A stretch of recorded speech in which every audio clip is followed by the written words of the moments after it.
Bom, boa tarde a todos. Dando início à nossa parte científica do nosso simpósio de pesquisa do exercício, nós vamos então iniciar com a palestra do professor Marco Vaz, mas antes de apresentá-lo, duas informações da comissão de organização.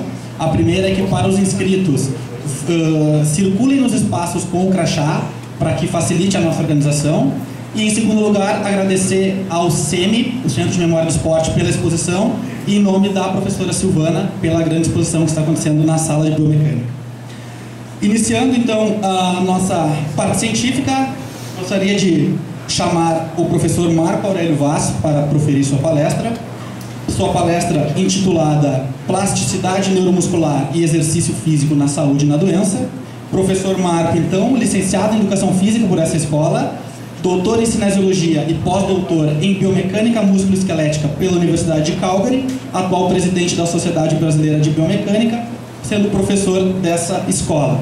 Lembrando ao professor e a todos que ele tem 30 minutos entre a palestra e os questionamentos da plateia, sendo que na metade desse tempo, ou seja, aos 15 minutos, o senhor recebe um cartão amarelo e ao encerrar o tempo, um cartãozinho vermelho para facilitar nossa programação.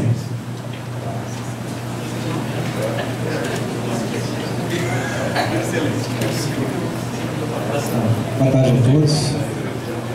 Em primeiro lugar, eu gostaria de agradecer pelo convite para proferir essa palestra. E como é um evento comemorativo da história desse laboratório, então eu tive que pensar um pouco o que eu gostaria de trazer para dividir com vocês. E eu vou dividir um pouco também da minha história, uma vez que eu ingressei nessa escola como aluno em 1983, e já nesse ano eu comecei trabalhando em pesquisa junto ao Laboratório de Pesquisa do Exercício. Bom, para não perder a perspectiva, Charles Darwin diz o seguinte: tem sido uma amarga penitência para mim digerir a conclusão de que essa corrida é para os fortes e que eu provavelmente farei pouco mais do que me contentar em admirar os avanços que outros obtiveram na ciência. Então, eu acho esse pensamento muito interessante porque nos coloca, talvez, dentro da nossa condição correta de humanidade e de entender que nós somos pequenos diante da ciência, diante do universo, diante de tudo que nos cerca, e realmente, então, nós temos que colocar as coisas em perspectivas. Então, a minha contribuição para a ciência ela é muito humilde, mas acho que são esses pequenos pedaços de conhecimento que a gente gera que ajudam, na verdade, a transformar a ciência, a transformar o conhecimento. Então, gostaria de também iniciar fazendo um agradecimento especial. São duas pessoas muito importantes na minha formação. Então, o professor Guimarães foi com quem eu comecei a trabalhar em 1983, aqui nesse laboratório. E ele acompanhou muito os meus passos, e eu acompanhei muitos passos dele. Ele foi realmente um exemplo para mim de pessoa, de cientista, de professor, um grande amigo, um grande colega também.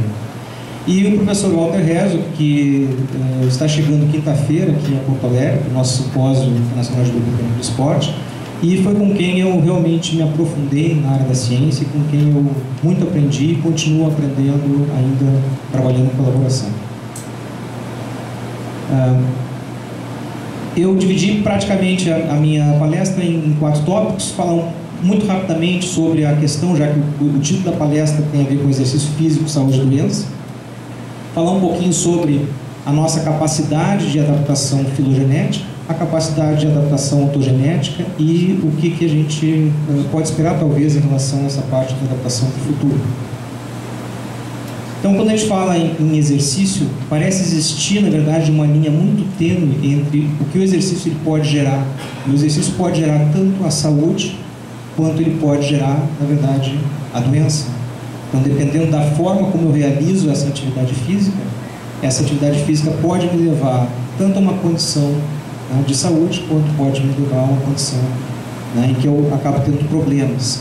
E muito da minha trajetória aqui dentro do laboratório tem a ver exatamente com essas duas perspectivas, de olhar o exercício quanto promoção de saúde e também tentar entender as alterações na capacidade de movimento de indivíduos quando eles têm algum tipo de problema.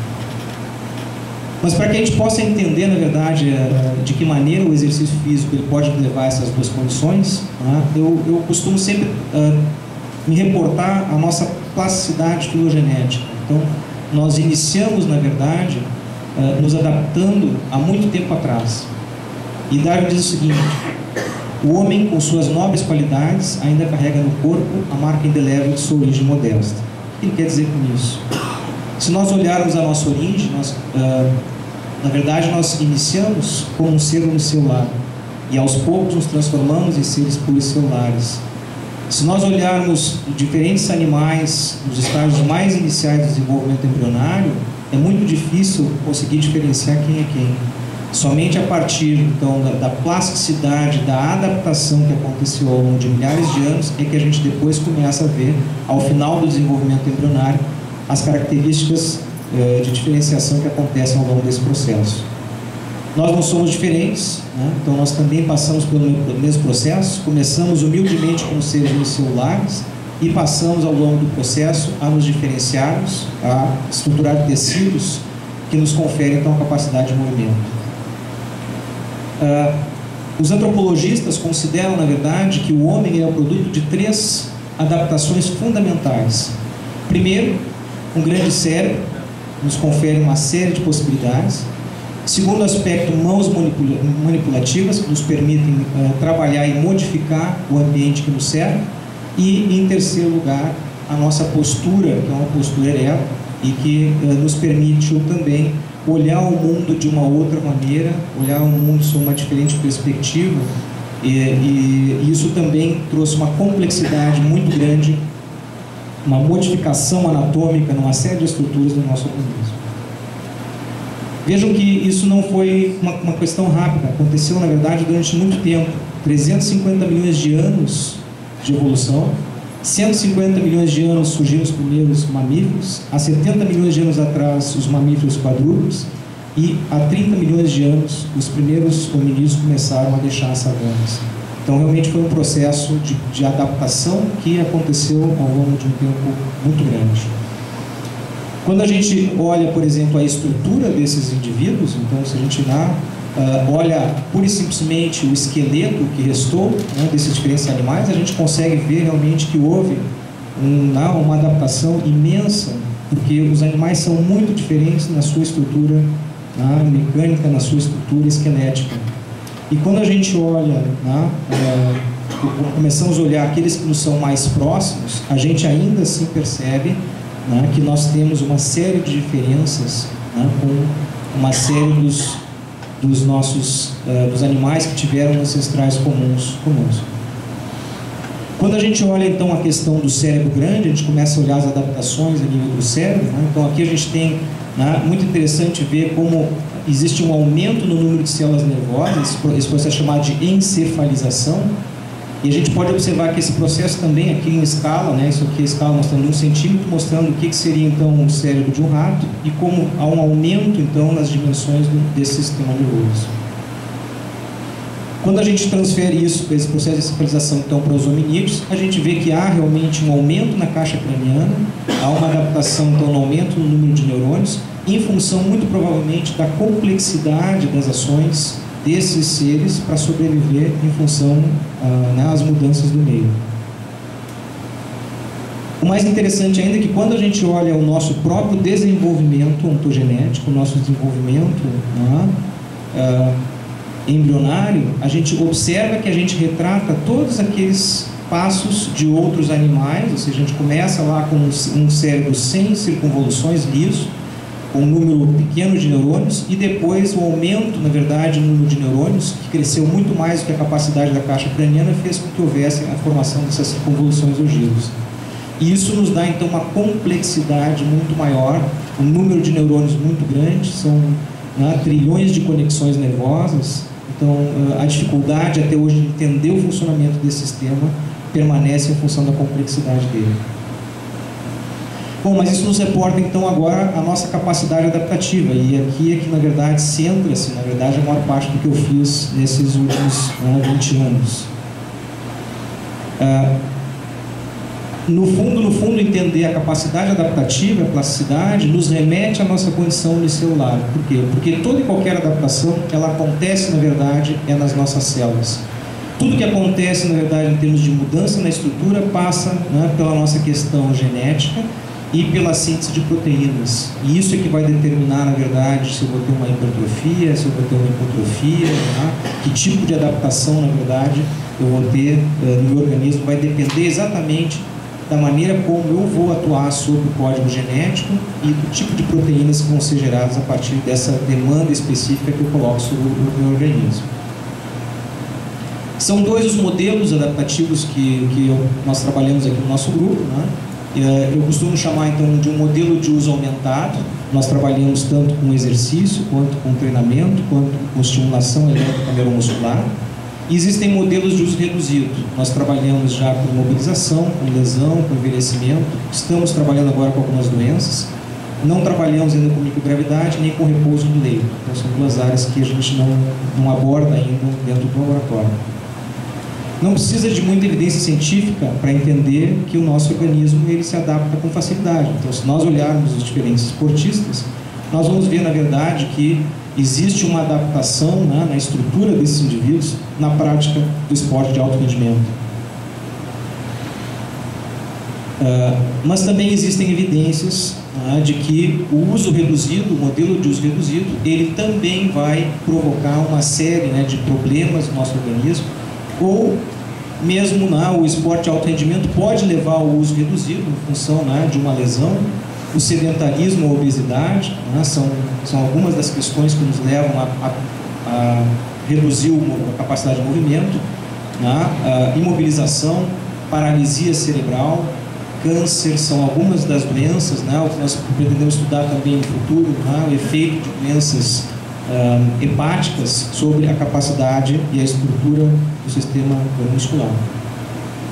Bom, dentro dos modelos de uso aumentado que nós trabalhamos, nós começamos, na verdade, num primeiro momento, tentando entender como é que se dava essa capacidade, essa adaptação funcional, né, e procuramos começar tentando entender de que maneira essa mudança produziu uma mudança na capacidade de produção de força do músculo.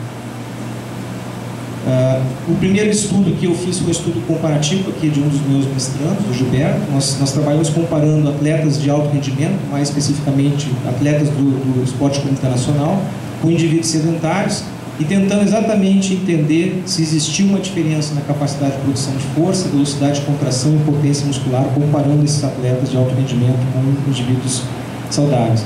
Seria de se esperar que sim, existe diferença, é uma pergunta talvez relativamente óbvia, mas quais eram essas diferenças, elas não tinham sido discutidas até então. Nós publicamos um segundo trabalho, também no periódico internacional, que é exatamente sobre a capacidade de produção de força em diferentes velocidades desses atletas de futebol de elite. O segundo estudo que nós trabalhamos também com a questão do uso aumentado, né, foi tentar entender de que maneira o trabalho melhorando a aptidão física de bailarinas clássicas, comparando com um grupo de bailarinas que não tiveram esse mesmo trabalho, de que maneira esse treinamento, um treinamento aeróbico, ele produzia adaptações, na verdade, então, na capacidade de movimento dessas bailarinas. Demos continuidade depois desse estudo, trabalhando agora, comparando bailarinas clássicas com atletas de voleibol e indivíduos fisicamente ativos, que não faziam nem balé nem voleibol. Então, tentando entender exatamente as adaptações antropométricas entre esses três grupos de indivíduos. E depois nós trabalhamos na comparação, agora sim, de questões funcionais, avaliando a capacidade de produção de torque em diferentes comprimentos ou ângulos articulares e em diferentes velocidades de movimento entre esses dois grupos de atletas, por assim dizer, que utilizavam então a articulação tornozelo de maneira muito distinta, né? A bailarina usando muito o trabalho de movimento de ponta e a atleta de voleibol muito na questão da dorsiflexão dos movimentos de recepção. Então, uma posição muito diferente daquela que a bailarina usava no seu treinamento. Os principais resultados são interessantes, que esse foi o primeiro estudo efetivo que a gente pôde demonstrar, né, diferenças significativas entre duas modalidades de atletas, é que a relação da capacidade de produção de força em diferentes ângulos articulares, ela é diferente para as bailarinas quando comparada com as atletas de voleibol. Isso acontece tanto para os músculos flexores plantares quanto para os dorsiflexores aqui em comprimentos menores. Significa que se eu medir, na verdade, a força em diferentes ângulos articulares, eu vou encontrar diferenças que são decorrentes dessa plasticidade que acontece no organismo dessas atletas. Isso também depois se transfere para as relações torque-velocidade, ou seja, de que maneira eu produzo força em diferentes velocidades de movimento, e existe então uma diferença entre bailarinos e atletas de voleibol nesse aspecto. Também é interessante observar que a capacidade, a amplitude de movimento delas é bastante diferente, né? A bailarina clássica tem para flexão plantar de 80 a 90 graus de flexão plantar, quer dizer, com uma amplitude muito grande, enquanto que as atletas de voleibol não chegaram a 60 graus. Então, o exercício, sim, ele produz adaptação na função do nosso organismo. Né? Aqui é a mesma coisa, a gente olhando agora a atividade elétrica dos músculos, né? Essa foi uma das áreas que eu comecei trabalhando com o professor Guimarães, que era a eletrografia de superfície. A gente observa que muitas dessas adaptações não são só na estrutura, não é só o músculo que se adapta, que se modifica na estrutura, mas também a maneira como o sistema nervoso ativa esse músculo, controla esse músculo é diferente. As bailarinas clássicas, por exemplo, quanto menor for o comprimento do músculo, mais alta está a ativação. As atletas de voleibol, elas perdem a ativação nos menores comprimentos. O que faz sentido, né? Elas têm que se manter na ponta do pé e elas têm que, na verdade, produzir um grande controle do movimento nos menores comprimentos musculares.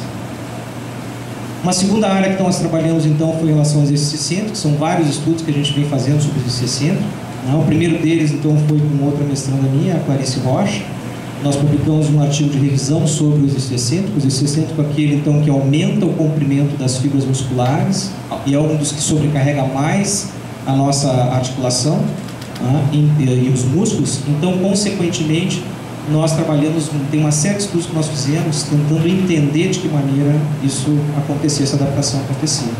Então, mostrando que existe uma especificidade na adaptação, na velocidade que eu treino, na velocidade, né, de treinamento excêntrico, é onde eu tenho o maior ganho de força.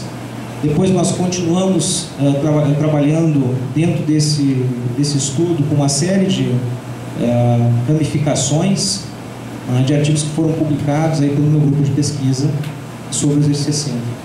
Depois nós trabalhamos também comparando o exercício excêntrico e concêntrico, então modalidades diferentes de contração, mostrando que o exercício excêntrico, na verdade, é o que eu perco menos força, eu mantenho mais capacidade de produção de força no protocolo de fadiga, e o concêntrico é aquele que eu perco mais. Então existem diferenças, na verdade, na maneira como nós contraímos os nossos músculos. Trabalhamos também com algumas técnicas que talvez venham a ser utilizadas no futuro como um doping, um doping que é indetectável, que é a utilização de técnicas como a laser terapia, que possibilitam, na verdade, então, eu diminuir a fadiga muscular e diminuir as lesões que acontecem durante o exercício excêntrico. Então, são uma série de estudos que a gente fez, na verdade, na área de exercício excêntrico. Vou passar muito rapidamente, em função de que já estão me chamando a atenção, na verdade, de que é aos 15 minutos? Aos 15 minutos, então ainda tem tempo, achei que era aos 25, aos 15 minutos. Bom, os modelos de uso reduzido, o que nós trabalhamos com os modelos de uso reduzido? Quais foram os modelos? Nós começamos num primeiro estudo aqui, na verdade, tentando ver o que acontecia com atletas de voleibol que tinham sofrido, na verdade, um torce de tornozelo, e a nossa ideia é de que eles, por terem essa lesão, teriam um atraso eletromecânico, seria um atraso na capacidade de ativar os músculos em função da lesão. Então foi um primeiro estudo com uma das minhas mestrandas, a Adriana Pacheco. A ideia era tentar provocar, na verdade, nesses indivíduos um movimento muito semelhante ao entorse, e aqueles que já tivessem tido entorse, na verdade, eles deveriam ter uma resposta elétrica diferenciada em relação aos indivíduos que não tinham tido entorse. Eram atletas de voleibol, os indivíduos. Depois nós trabalhamos também com a questão de imobilização. Então, imobilização após o entorse. Então, ali era entender pessoas que já tinham sofrido entorse. Aqui era entender, na verdade, o que acontecia imediatamente após a retirada da imobilização. Então, todos os indivíduos eram recrutados no hospital, após terem colocado uma bota engessada, e aí nós trazíamos 2 semanas depois, quando eles retiravam, imediatamente retiravam a bota, no mesmo dia da retirada da bota, eles vinham fazer os testes aqui no laboratório. É interessante observar que há uma redução, como era de se esperar, na capacidade de produção de força dos 2 grupos musculares com a imobilização. Então, mesmo que ele tenha sofrido, talvez, um entorse e ele venha a afetar um grupo mais do que o outro, os dois grupos perdem capacidade de produção de força e perdem estrutura. Nós fizemos um outro estudo, esse foi o estudo da outra mestranda minha, Ana Paula, que aqui nós queríamos entender, bom, se no entorse de tornozelo eu tenho dor, eu tenho inchaço da articulação, eu não sei diferenciar o que é que provoca de modificação na estrutura, na capacidade funcional do meu músculo, né, se eu olhar juntamente o processo da imobilização mais o processo da dor da lesão. Então aqui nesse estudo nós fizemos o seguinte, nós imobilizamos indivíduos, na verdade, não tinham nada, eles eram indivíduos saudáveis, eles foram imobilizados por 2 semanas, nós escolhemos a articulação do cotovelo, exatamente para não atrapalhar muito as atividades de vida diária deles, né? Eu queria, na verdade, imobilizar tornozelo, não deixar imobilizar tornozelo, né? Ia dificultar a capacidade deles de movimentação, então nós tivemos que ir com o cotovelo. E era entender exatamente isso, o que a imobilização no músculo saudável provoca de perdas na capacidade de movimento. Tá? Depois nós trabalhamos também alguma coisa com o estudo de paratletas, nós temos uma equipe de Caxias do Sul de paratletas para tentar entender de que maneira aqueles indivíduos cadeirantes também sofriam adaptação no seu corpo pelo uso, né, diferenciado do membro superior para poder usar na locomoção com cadeira de rodas. Então esse também foi um trabalho que a gente procurou tentar dar os primeiros passos, na verdade, que a gente pôde com a equipe de paratletas. Trabalhamos um pouquinho também em colaboração com o Hospital de Clínicas com o LERDOT, então trabalhamos um pouco, né, com questões de sofrimento, adoecimento em indivíduos portadores de lesões por esforço repetitivo. Então esse foi um trabalho que foi feito, foi criada a rede LERDOT, foi criada entre eu, o professor Álvaro Merlo e o professor Milton Tonuzar. Então nós publicamos alguma coisa tentando entender de que maneira uma lesão por esforço repetitivo ela afetava, na verdade, a vida e a capacidade de movimento desses indivíduos.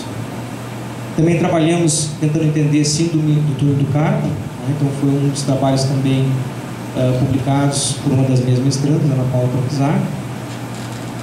E também tentamos estudar, aqui também era um trabalho de especialização da Clarice, o uso da termografia no acompanhamento de patologias degenerativas. Então, de que maneira a lesão ela pode alterar a temperatura do corpo e como é que a gente pode detectar isso com uma técnica bem simples e não invasiva. E nesse caso específico, esses indivíduos eles recebiam um bloqueio anestésico e a gente tentava ver se isso alteraria, na verdade, a temperatura da superfície do corpo desses indivíduos. O que efetivamente ocorreu.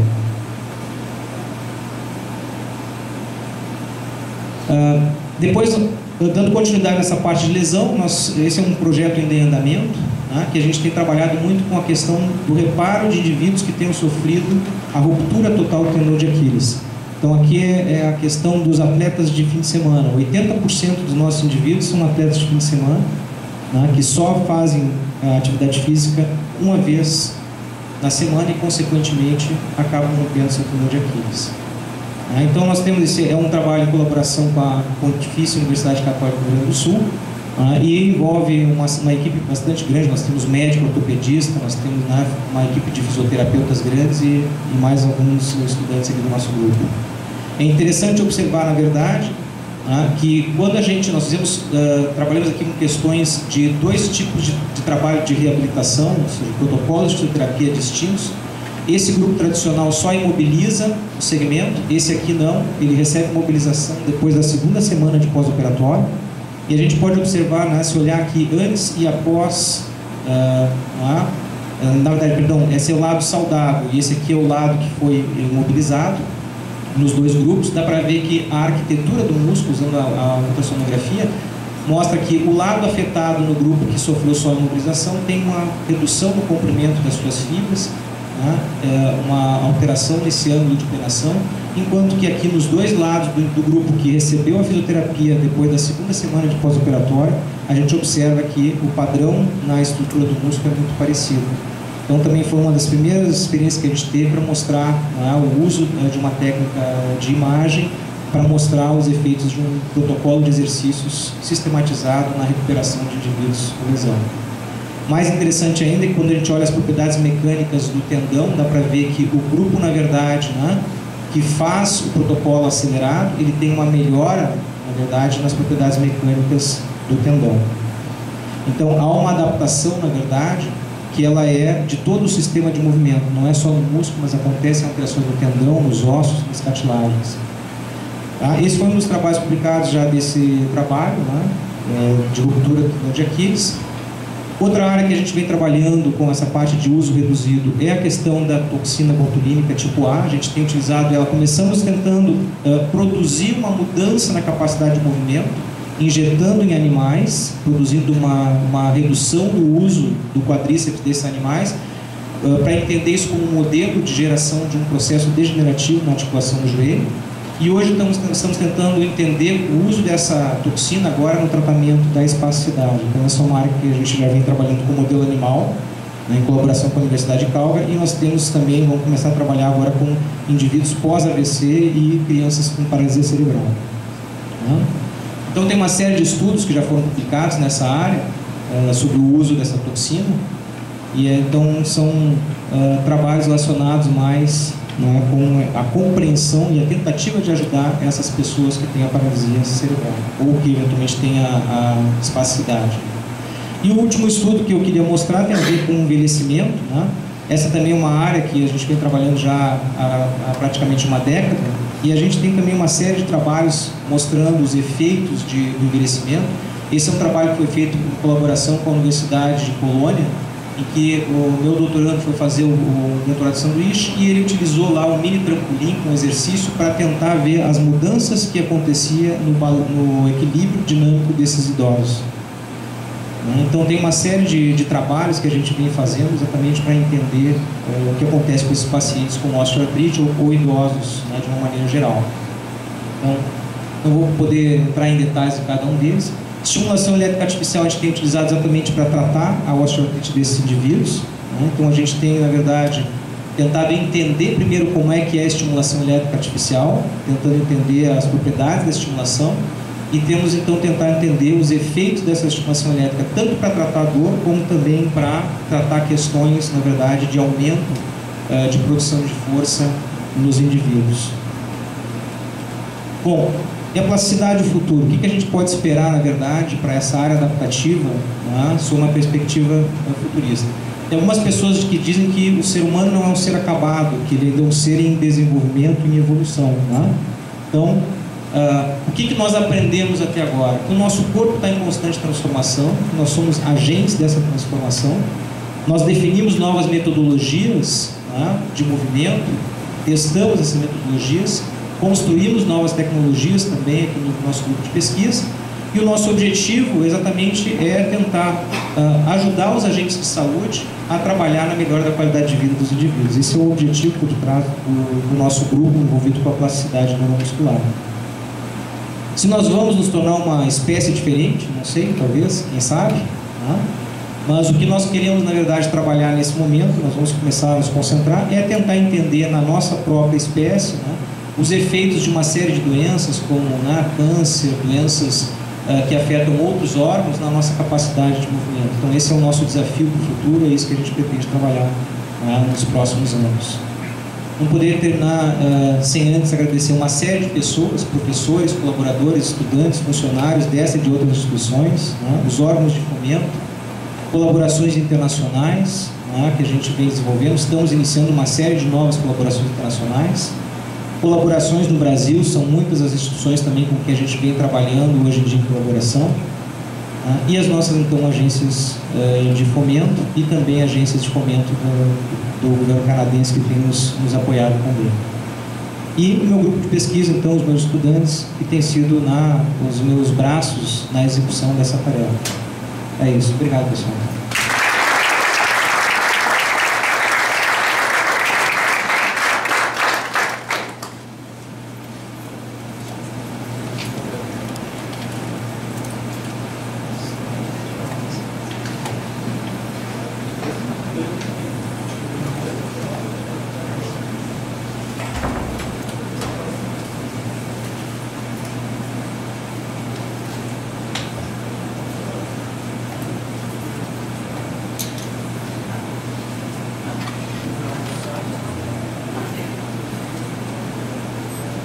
Bom, como não tem perguntas, eu só queria, na verdade, agradecer a oportunidade mais uma vez, né? E dizer que a ideia foi tentar trazer um pouquinho dessa trajetória, que possibilitasse a alguns de vocês conhecer o que é que a gente vem fazendo dentro do nosso grupo de pesquisa em biomecânica e cinesiologia. Obrigado, pessoal. Obrigado, professor Marco. O professor Marco é uma referência, para nós é um orgulho tê-lo aqui conosco. Muito obrigada pela apresentação. Nós não temos tempo para perguntas, então o nosso mestre de cerimônias vai anunciar a mesa redonda que chega.